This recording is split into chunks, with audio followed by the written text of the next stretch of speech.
Le dernier quart d'heure de Smart Bourse, chaque soir, c'est le quart d'heure thématique, marché à thème. Le thème du jour, c'est celui des flux de marché à travers l'industrie des ETF. Et Régis Bourget est à mes côtés en plateau, le responsable de la vente ETF et de l'indexing pour l'Europe francophone chez Lyxor. Bonsoir et bienvenue Régis. Bonsoir Grégoire. Merci d'être avec nous. Vous nous apportez toujours des éléments très très précieux justement sur ces flux de marché, ces flux ETF. Alors sur toutes les classes d'actifs évidemment, mais l'idée est de tirer un premier bilan de ce début d'année avec un premier trimestre clôturé, des marchés au plus haut, ça je crois que tout le monde l'a en tête.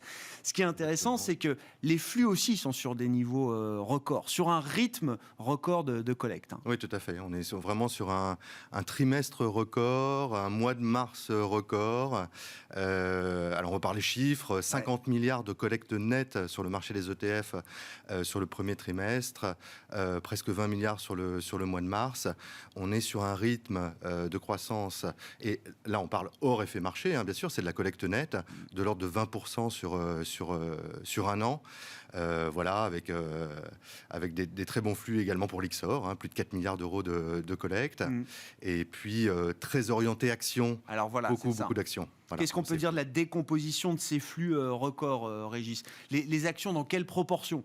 Voilà, alors, tout à fait. Donc déjà sur les actions, on a 43 milliards d'euros de collecte. Donc donc sur 50, c'est 43 milliards de collecte actions. Voilà, plus de 80% en actions. Donc très clairement, les investisseurs jouent le thème de la reflation via les actions, particulièrement les actions monde. On a 18 milliards de collecte, actions émergentes aussi, plus de 7 milliards de collecte, actions américaines, et puis un petit peu moins sur l'Europe. Là, ce qui est intéressant sur l'Europe, c'est qu'on voit beaucoup de flux vers l'ESG, c'est quasiment 100% de collecte sur l'ESG. On a vu un petit peu de flux sur l'Italie, par exemple, suite à la nomination de Mario Draghi. Voilà, donc on est sur un rythme très très élevé sur les actions. C'est intéressant, juste petite parenthèse, mais l'Europe, c'est vraiment Europe égale ESG. C'est-à-dire pour les investisseurs, exactement. Investir sur les actions européennes, c'est avant tout investir sur des stratégies ESG. Oui, tout à fait. C'est l'essentiel des flux qu'on voit, en tout cas sur les ETF. Mais c'est vrai qu'on voit ces flux ESG depuis maintenant un peu plus d'un an, surtout sur l'année dernière. Plus de la moitié de la collecte l'année dernière sur les ETF était sur l'ESG. Et encore une fois, sur ce trimestre, on a 57% de collecte ESG. Donc on a une vraie rotation, je dirais structurelle, vers l'ESG. Restons dans cette parenthèse ESG. À quoi vous voyez que c'est une rotation structurelle ? C'est-à-dire on sort de stratégies non ESG pour s'investir durablement sur des stratégies ESG ? Oui, tout à fait. Ouais. Absolument. Que ce soit sur les actions, mais même aussi sur l'obligataire, par exemple. Ouais. Sur le crédit, on voit des sorties des ETF crédits traditionnels de l'ordre de 5 milliards d'euros, et puis une collecte de 7 milliards d'euros positifs sur le crédit ESG. Donc là, on est vraiment dans cette rotation. Une bascule, quoi, c'est ça. Voilà, tout à fait. Et puis des flux, quasiment pas de sortie, en fait, sur toutes les stratégies ESG. Donc on est vraiment sur quelque chose sur une tendance durable, de fond. On peut le dire. Voilà. Oui, c'est ça. Non, mais très intéressant. Une bascule, la durable, qui s'accélère vers l'ESG à travers l'industrie des ETF. Vous le disiez également, les investisseurs. Alors sur la partie action, évidemment, c'est la majorité de la collecte, on va dire, du premier trimestre et du mois de mars, joue la reflation. Qu'est-ce que vous pouvez nous dire plus précisément à ce sujet ? À quoi est-ce que vous voyez justement que ce thème de la reflation un peu général, là, à quoi est-ce que vous voyez comment est-ce que ce thème ressort, on va dire, dans les stratégies là que vous pouvez proposer ? Alors il est très clair que les investisseurs cherchent à capter tous les plans de relance qui ont été annoncés, l'amélioration des indicateurs économiques au travers des investissements en actions.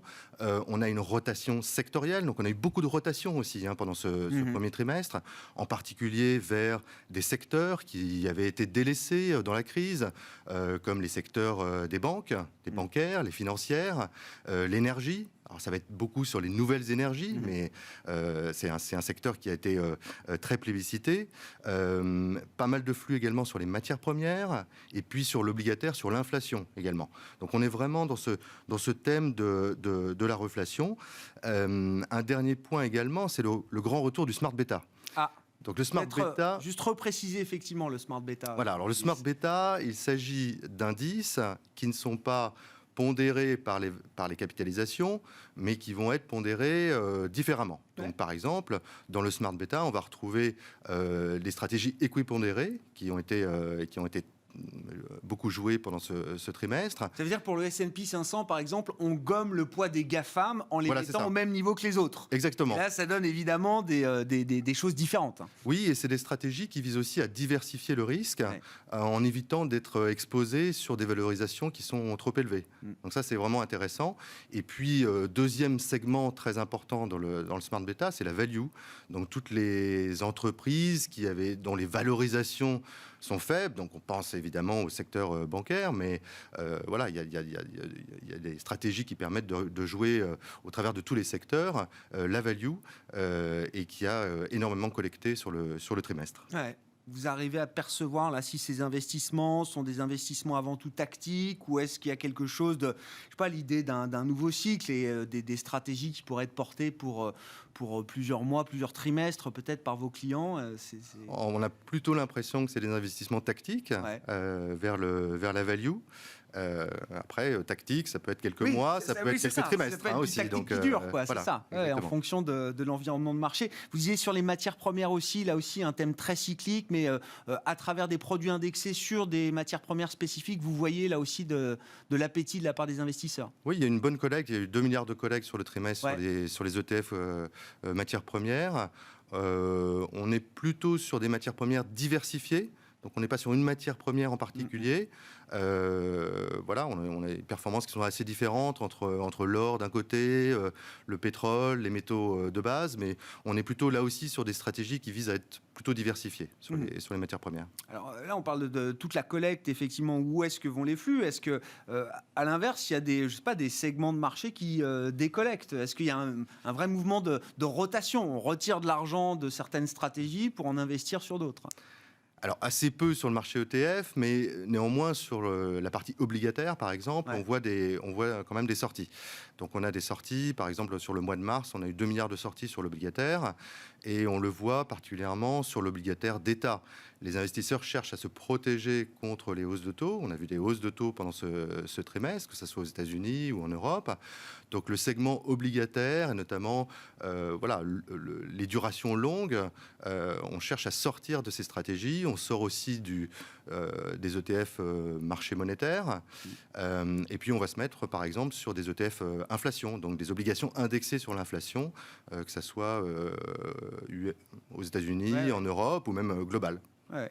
Et sur la partie crédit, alors encore une fois, on le comprend, hein, le gros de la collecte que l'on a décrit, c'est vers les actions, mais il y a des actifs risqués aussi sur les marchés de dette d'entreprise.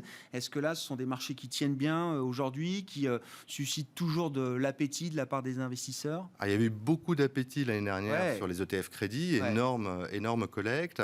Beaucoup moins pendant ce trimestre. Donc on a une collecte qui est assez faible, de l'ordre de 2 milliards d'euros, et avec une grande rotation vers l'ESG, voilà, sur le crédit. Bon, ESG, effectivement, là, qui devient structurel. La dette émergente, enfin, je pense aussi au thème émergent, qui a été un des grands trades de 2020, qui a dû susciter là aussi beaucoup de flux. Est-ce que les investisseurs sont toujours prêts à aller investir dans les émergents aujourd'hui? Sachant que, voilà, je ne fais pas le panorama, mais les situations des émergents sont peut-être un peu plus fragiles aujourd'hui qu'il y a quelques mois. Oui, c'est vrai que c'est pas tout à fait clair sur l'émergent. On a vu des flux plutôt positifs en début de trimestre, et puis on a vu des sorties, par exemple, au mois de mars. Ouais. Donc là encore, on voit plus de flux vers les actions émergentes que vers la dette émergente. D'accord. Bon. Et toutes ces tendances se poursuivent encore en ce début de deuxième trimestre? Oui, on est à peu près sur le même rythme. Voilà. Une dynamique qui est très très positive sur les ETF, et voilà, dont l'Ixor bénéficie en tant que numéro 3 en Europe, et puis à l'avenir peut-être numéro 2 avec le non, projet qui a été annoncé l'année dernière. Oh, Voilà, c'est ce la qu'on semaine vous dernière, souhaite. pardon.